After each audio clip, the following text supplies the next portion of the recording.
Mangoes are a joy to grow in your garden. Once you see how easy it is to grow mangoes, you will never look back. Let's look at growing mangoes. We are going to be planting our mango tree in a container. So we take a large container. This is a whiskey barrel sized container which is about 22 inches in diameter. And we add some good quality potting mix to this container. Now we are using a ready to use potting mix from a local nursery. This is Gary's Best Top Pot potting mix, and I've reviewed this potting mix in my earlier videos as well. It's basically a permanent type potting mix, and although the bag doesn't say what's in it, this is what I think is inside the potting mix. Now to create your own potting mix, you need to use 2 parts of sand. This is just all-purpose sand that you can find in any hardware store, 1 part of pumice or perlite, and 1 part of peat moss. You can mix in the components that you see on your screen, and you can get a great quality potting mix. And all you do is just put in all these components on a tarp and then mix it in very well to create your own cheap potting mix. And I have used this potting mix for many other fruit trees that I have, and it works very well. Now to get mangoes, you first need to get a plant. Although you can grow mango trees from seed, I highly recommend that you get a grafted mango tree from a reputable source. When growing mangoes from seeds, the plants may not produce any fruits for 15 to 20 years. So I highly recommend that you buy a grafted mango tree from a reputable source. In our case, we bought our grafted mango tree from Logis, which is an online nursery. But you can look around your local nurseries. I'm sure you'll be able to find a good quality grafted mango tree that you can plant in your garden. So after you get the tree, the first step is to just take it out of the pot securely and then plant it well, and just pack in a little bit of the potting mix around your tree after you've planted it.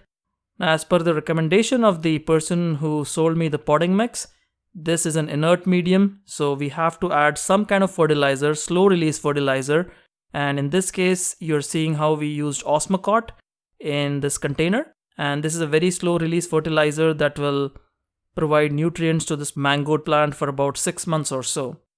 And I'll show you alternative ways of adding fertilizer, how to use organic fertilizer in your plants. I usually use organic fertilizers on my fruit trees when they're in the ground. And the final step then is to water your plant very well. Make sure that there are no air pockets in the container.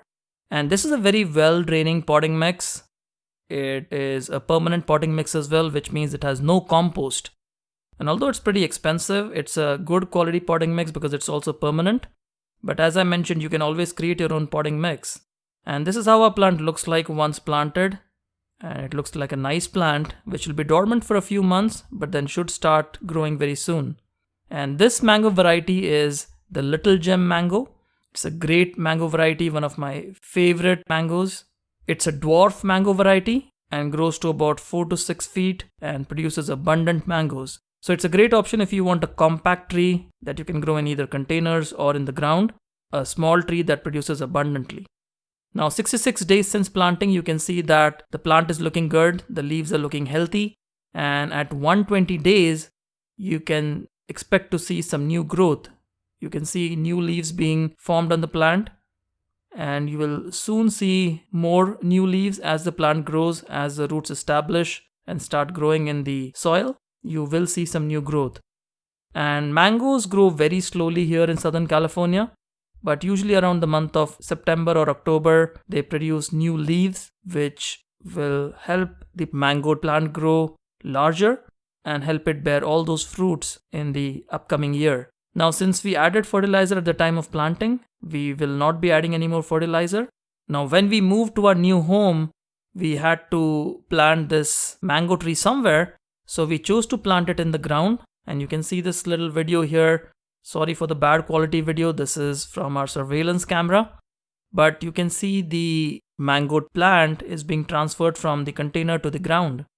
And when you're transferring a plant into the ground, you need to dig a hole which is at least twice as wide as the size of the root ball of the plant and at least as deep. And mix in 50% of the native soil with 50% planter mix or compost, and that should give you a good start to the plant that's planted in the ground. Now remember, this is a dwarf mango tree. it will not grow to a huge size, which is why we planted it closer to the wall and our bench, and it still has enough space to grow and provide all the fruits that it can produce. Now somewhere around the month of April, which is 315 days since planting, we could see the mango plant was in full bloom, and the mango plant blooms are just amazing. You can smell the heavenly fragrance of mango flowers from several feet away, and they smell just amazing. And the mango plant will produce a lot of clusters of flowers, and it overproduces. It produces more flowers than it can produce fruit. But eventually, as you will see, the flowers will shed and only the strongest ones will remain. But the mango flowers, they look absolutely beautiful. And 1 year, 1 month since planting, which is around July, you can see the fruits being formed. And you can see most of the flowers have dropped, which is very common. The mango plant does produce hundreds of flowers, out of which only a few remain. And this is how the mango looks like. You can see the mango, it's quite good looking, compact mango. These are not huge sized mangoes, but they pack in a lot of flavor, as you'll soon see. And they also produce abundantly, which is another great characteristic of this tree. Now in Southern California, mangoes are not extremely easy to grow, but you can see that some varieties like this Little Gem mango can be easily grown, and it not only can be grown, but it also produces delicious mangoes. And you can see some leaves here. Some of the leaves have some kind of a burn, or they've started becoming brown, and that's because of the intense heat we've had in the summer months in California. And mangoes can tolerate heat, but they can't tolerate extreme heat, but they still do okay. A few leaves on the mango plant are damaged, but overall the mango plant looks quite good. And you can see that we've added some mulch at the bottom to conserve water, and these plants are getting deep watered once a week, all the fruit trees in this area. The mango fruits will start getting larger, and in some time they will be large enough that you can harvest the mangoes. And at 1 year and 2 months since planting, which is August, you can see that the fruits have now started getting larger, but they're not ready for harvest just yet. You can see how beautiful the mango fruit looks. And I know a lot of people love eating mangoes, which is why by looking at this video, I hope this encourages you to grow your own mango tree at home. Now as the mangoes ripen, you will start seeing a yellowish tinge on the fruit. And the fruits were getting so heavy that we had to tie the plant with some support. So we used some support and tied the plant so that the fruits stay afloat and they don't touch the ground. Because the mango fruits, they do become quite heavy. The mangoes get heavy as time goes by. And at 1 year, 3 months since planting, which is September, you can see that the fruits are now ready for harvest. They have a nice yellow color on the top. And you could technically leave the mangoes on the plant to ripen, but we had such intense heat and sun that it was scalding the mangoes. You can see here there are a few spots where the sun damage had started occurring on the mangoes, which is why we harvested these mangoes. Because at this stage you can harvest these mangoes and ripen them indoors by keeping them in a bag of rice or a brown bag with banana, for example, which will help accelerate the ripening process. But you can see the harvest, it looks so beautiful. These mangoes are absolutely gorgeous, very good looking mangoes, and the plant itself is very prolific for its size. You can see all these mangoes, they look absolutely delicious.